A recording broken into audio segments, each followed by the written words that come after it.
Hello everyone and welcome to OG Cars, and today we've got a fairly interesting one which I've been meaning to do for a very long time. Now, our good friend Ed has been storing some cars for us for a very long time. Obviously these three are a bit more recent on the left there, but we've had many cars come and go here, and we thought we'd share some of our cars here and also some of Ed's. Firstly, here is our Yugo Sana 1.4. We've literally just picked up this car as of filming this video, so there is a video on that on this channel. We've just done a video on the orange Wartburg as well. It's being reintroduced after I've purchased it back off of Simon Clamp. With those two being out the way, being my ones, this is now Georgina's car. This one was featured semi-recently. We did do a video on this one. It's the F-Reg Panda 1000 CL, which G owned as her first classic car, and her first classic Panda, of course, as well. It's the car I met her in when I had my K-Reg Panda, and she was driving around in this. And it's here. It's looking a little bit sorry for itself. It did get sold. I think it was going to do a charity run, which never happened, and basically it's been in the elements ever since. It was parked with the windows down and it was all a bit manky inside, needed a bit of welding, and basically we got offered it for a very cheap price back. We sold it very cheap because it didn't run anyway, and I imagine it still doesn't run at all either. So yeah, basically we've got it back and our plan is to fix that at some point. Next up, we've got Ed and Will's K-Reg Fiat Panda. It's been here for as long as I can remember, and they did actually start doing some work on it. They started doing some welding on the passenger side, so it was all cut out ready, but it has not been done yet. I believe the plan is still for this car to be completed at some point in the future. Now, Ed did have a silver Panda with this one as well, but the silver one was sold to Chris Woods and is now being converted into the rear half of a Panda trailer. This here is their lovely P-Reg Land Rover Defender. Now, this car has always been the working one, yeah, basically their daily driver, and I don't think they've really ever had any major problems with this, and it is very cool and very much suits the area around here as well. So over from the Defender now, there is one trailer, and we move over to my shop, and then we have, I believe this is Ed's current daily driver himself. He's got an automatic TD5 Discovery. He's definitely delved into Land Rovers a lot more. Obviously, he's very much been into his Fiats and his above, but he is delving into the Land Rover name. Speaking of the Land Rover name, he's recently obtained this Defender. He does actually have another Defender which isn't on site at the moment, so hopefully we can show you that another time. But this one is currently very much dismantled and being rebuilt currently. So let's traipse past the automatic TD5 and have a look at this manual Land Rover Discovery. I believe this one's a TD5 as well. I'm not actually sure. Yes, it is, because I think he's borrowed a couple of parts off of it. As you can see, it is yes, needing a little bit of rebuilding currently, but I believe it's just had part of the chassis replaced. So yeah, he's hoping to get this one done, and this one will actually be his daily driver at some point, because I believe he would prefer to have the manual over the automatic. There's obviously a lot of stuff in here, but there is a very interesting Panther. Now, I don't know too much about these, but I know I know anyway, they run on a 2.3 Vauxhall engine, and yeah, this car does run and drive. I believe I did hear it running semi recently. I did used to store a fair bit of parts in here, and no longer do. My old toolbox is in here because Ed bought it off me, but yes, this Panther is in here, and I think it needs a little bit of fettling, but is quite a nice car and definitely a rare find. And we've got this fairly bare bones quad bike just over here, and yeah, there's a little bit of mess which I believe Ed is trying to move about. Here's a very nice Fiat 126, or at least it was at one point anyway. I know it was a fair few years ago, because I remember seeing it at a car show in Cardiff once, and yeah, it's a Biz, but with it did rather have the chrome bumpers on, and yeah, a couple of the other earlier bits. It's got a very interesting sort of like cream-like interior, but yeah, I think it's become a bit of a parts bin for a little while, and hopefully he can get this car done up and back to former glory one day, because this was very cool, and I am a very big fan of the Fiat 126. We'll now jump to this hedge, which has a Fiat Cinquecento forming inside of it, a few bumpers and things strewn across the place.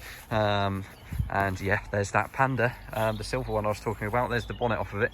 I believe this is interesting actually, this colour. I don't know if it was a Sei or a Cinque. I think it was a Cinquecento. It was a max power one in a very strange sort of like metallic red, which was here but fell apart. It was mega rusty. And yeah, some of the body kit, such as the spoiler, is now on this Cinquecento, which has some nice Delta HF turbo rims on as well.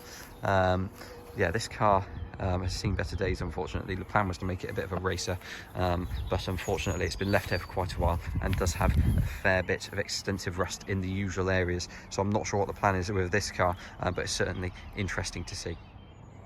Now, this site has always been known for Cinquecentos and Seicentos, and this area here is no exception. So we have this Cento, which obviously is very much a parts car. A few parts were robbed off of it earlier today as well, but yeah, basically bits of this one are going. If you need any Cento or Cinquecento bits, then Ed is definitely the guy to talk to, because there's bits everywhere. This was a very nice car as well, I remember. It was a 1.2 16 valve converted, and actually it might be a 1.4 16 valve. Yes, it is, with a 1.2 ECU, I believe, to get it running, with the very nice Punto GT alloys on. And yeah, it's just a really nice spec. It did have Celica interior, I believe, as well, or at least the seats out of it. But yeah, again, it's been left for a while and needs a bit of rebuilding. But I've been talking to Ed. He's obviously converted to Land Rover a fair bit, but his plan is to keep this one and restore this one to former glory as well. And then here we have a fairly early S-Reg Bath Cento Sporting. So it's got the skirts, and it's got the spoiler as well, and the Abarth embroidered headrests. So yeah, this is another fairly cool, well-spec'd car. I imagine it's probably been parked here again because it needs a little bit of work. I don't remember this one being on the road. There's a couple of our panels behind it, but hopefully Ed can get something done with this car done one day as well. The interior actually looks in pretty good condition. Normally they really do wear, so yeah, that looks pretty good to me. Honestly, we used to put cars all the way along the back there, all the way along the back here, but now there's only just a few Seicentos and Cinquecentos and a couple other bits left. So we've got this red Y-Reg Seicento just here. I'm trying to remember what edition this one is. Yes, it's the Michael Schumacher, of course, the Michael Schumacher edition Seicento. So again, it has the spoiler, it has the side skirts, and I remember he obviously put these stickers on, and it had like the black roof, all the rage a few years ago, and yeah, it's just been parked up for a while now. I believe this is one of Ed's more favoured Seicento, so I imagine he wants to get this one properly done at some point, because it's a Michael Schumacher, and I think it might have been his first one as well, so definitely one he's a little bit more fond of. If we move over now, we've got this yellow Cinquecento, and I absolutely love the Cinquecento Sporting. I really do miss mine. My yellow one was a parts car, but I did have a black one, and the red one, of course, the pink Cinque, which, yeah, I enjoyed both of those cars very much. I just love the shape. They're, you know, a dinky little 1.1 Fire, and it's just a fun little car to run around in. And yeah, unfortunately this one again has been parked in a field for a little while, but it doesn't look too corroded on the outside, so hopefully it's not too bad underneath yet anyway. I'm just going to gloss over the Tjet Punto, Grande Punto. Obviously I worked on a fair few of these when I worked at the Fiat dealers, and yeah, the Tjet is actually a really good engine, so this is actually a fairly quick car, and yeah, I think they've been doing a bit of work on this one, so I think the plan is to sell that one at some point soon. They've got this X-Reg Seicento. This one is very, very interesting. So it's the Abarth again, side skirts with the spoiler, but this interior is very rare, I believe. If anyone knows any more about it, please let us know. But basically it's got like this really weird padded style door cards with these really nice seats, and apparently they've been seen in cars on the continent, but I've never seen one over here with it, and it's really interesting. So I've not seen one spec like that before, and I do love this color on a Seicento, and I do love the Abarth, the Abarth side skirts and the spoiler, and I love as well the orange sort of style on the earlier SPI cars in this color, yeah, because the early ones had like a slightly different bumper and everything as well, so I do really love this design. And we're just moving on to the last couple of bits now, and this is a very interesting one as well. It's a Fiat Coupe 20 valve. I think if you look on the bonnet, it's probably a VIS. It's a naturally aspirated 5-cylinder. Now this one is a running, driving, working car. It has had some work. It does need a little bit more just to get it back MOT'd, but this one isn't far from being on the road. And I did say to Ed, this is the one he should definitely concentrate on, because these cars are getting so rare, they're really cool, and yeah, I definitely think it deserves another chance. This Disco, I think needs a little bit of work. He did buy it to be a daily, and I don't think it quite hacked it, which is why he went back to the Disco 2. Oh, and remember that max power Cento I mentioned? Yeah, here it is, what's left of it. There's a little bit here, and yeah, you can just about make out the dash, and yeah, there's the bonnet flipped up over there. And I've just been pointed out as well, the floor of it is there and the roof is over there. So if anyone needs a Cento roof or something like that, then, you know, it's over here. I've also just discovered in this hedge that there's a quad bike with an engine, one frame without, and there's a little Tykes car which has had a serious accident in the corner. And he's also got this trailer which we used to pick up our Skoda Fabia.